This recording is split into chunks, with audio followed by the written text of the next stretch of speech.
അപ്പോൾ ഫ്രണ്ട്സ് നമ്മളിന്ന് പോകണ എടുക്കാന്ന് വെച്ചാൽ നമ്മളെ പെങ്ങളെ നിൽക്കാൻ വരുന്നുണ്ട്. അപ്പോൾ അതിൻ്റെ ഭാഗമായിട്ട് നമ്മൾ സ്വർണ്ണം എടുക്കാൻ പോകണേ. അപ്പോൾ അതൊന്ന് പോയി വെക്കാം. അപ്പോൾ ഫ്രണ്ട്സ് നമ്മൾ ആ ഷോപ്പിലോട്ട് എത്താനായിട്ടുണ്ട്. അപ്പോൾ നമ്മൾ പോണത് എന്ന് വെച്ചാൽ പുത്തനത്താണിക്കാണ്. പുത്തനത്താണി ഷോപ്പിക്കാണ്. പുത്തനത്താണി തവക്കൽ ഗോൾഡിലേക്കാണ് നമ്മൾ എത്തിയിട്ടുള്ളത്. അപ്പോൾ ഫ്രണ്ട്സ് തവക്കൽ ഗോൾഡിനെ കുറിച്ച് പറയുകയാണെങ്കിൽ അത്യാവശ്യം നല്ല സ്വർണ്ണത്തിൻ്റെ കളക്ഷൻസും കാര്യങ്ങളൊക്കെ വരുന്നുണ്ട്. ഞാൻ പറയാതെ തന്നെ പുത്തനത്താണിത്തെ ഓരോരുത്തർക്ക് അറിയുന്ന കാര്യമാണ്. തവക്കൽ ഗോൾഡിന് എടുത്ത് പറയേണ്ട ആവശ്യമില്ല.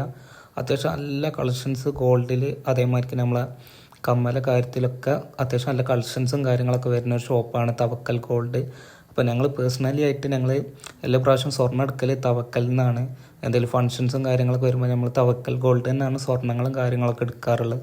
അതേമാതിരി നമ്മൾ ഉച്ച സമയത്ത് നമുക്ക് തവക്കൽ ഗോൾഡിൻ്റെ വകയായിട്ട് തന്നെ ഓരോ വകയായിട്ട് തന്നെ ഫുഡും കാര്യങ്ങളൊക്കെ ഉണ്ടായിരുന്നു. അപ്പോൾ നമ്മൾ എടുത്ത ഗോൾഡ് എന്ന് പറയുമ്പോൾ ഏകദേശം ഇത്രക്കുള്ളൂ ഫ്രണ്ട്സ്. അതുപോലെ നമ്മൾ നിവിൻ പോളിൻ്റെ പ്രതിച്ഛായ മൂവിക്ക് നമ്മൾ പോയിട്ടുണ്ടായിരുന്നു. പ്രതിച്ഛായ മൂവിൻ്റെ ഫസ്റ്റ് ഇൻ്റർവ്യൂവിൽ നമ്മൾ ബാലചന്ദ്ര മേനോട് അത്യാവശ്യം നല്ല കുഴപ്പമില്ലാത്തൊരു ലീഡർ സ്റ്റോറിയാണ് ഉള്ളത്.